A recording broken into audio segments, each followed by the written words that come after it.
Hello বন্ধুরা, আসসালামু আলাইকুম। আমি ইন্তসার। আজকে আলোচনা করব ডক্টর ইউনূস সম্পর্কে।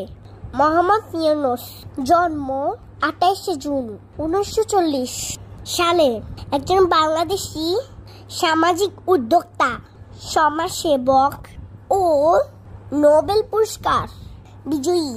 তিনি 2024 সালে 8 আগস্ট থেকে বাংলাদেশের অন্তর্বর্তীকালীন সরকারের প্রধান উপদেষ্টা হিসাবে দায়িত্ব পালন করছেন।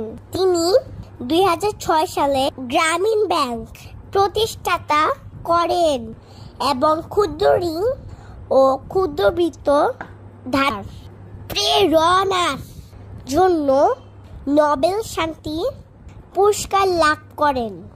তিনি 2009 সালে যুক্তরাষ্ট্রের প্রেসিডেন্সিয়াল মডেল অফ ফ্রিডম এবং 2010 সালে কংগ্রেসনাল গোল্ড মডেল সহ বিভিন্ন জাতীয় আন্তর্জাতিক সম্মাননায় ভূষিত হয়েছেন।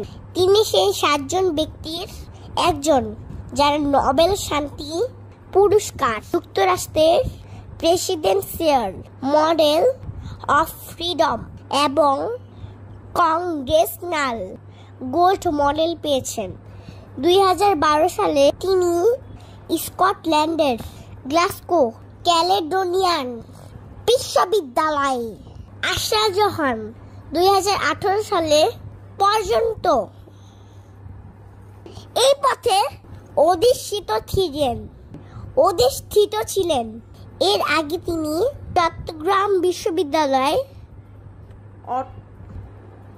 অর্থনীতি বিভাগের অধ্যাপক ছিলেন। তিনি তার অর্থকর্ম সম্পর্কিত বেশ কয়েকটি বই প্রকাশ করেছেন।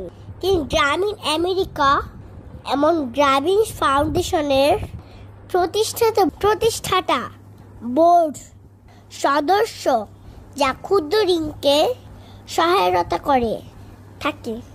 তিনি 1998 সালে থেকে 2021 সাল পর্যন্ত জাতিসংঘ ফাউন্ডেশনের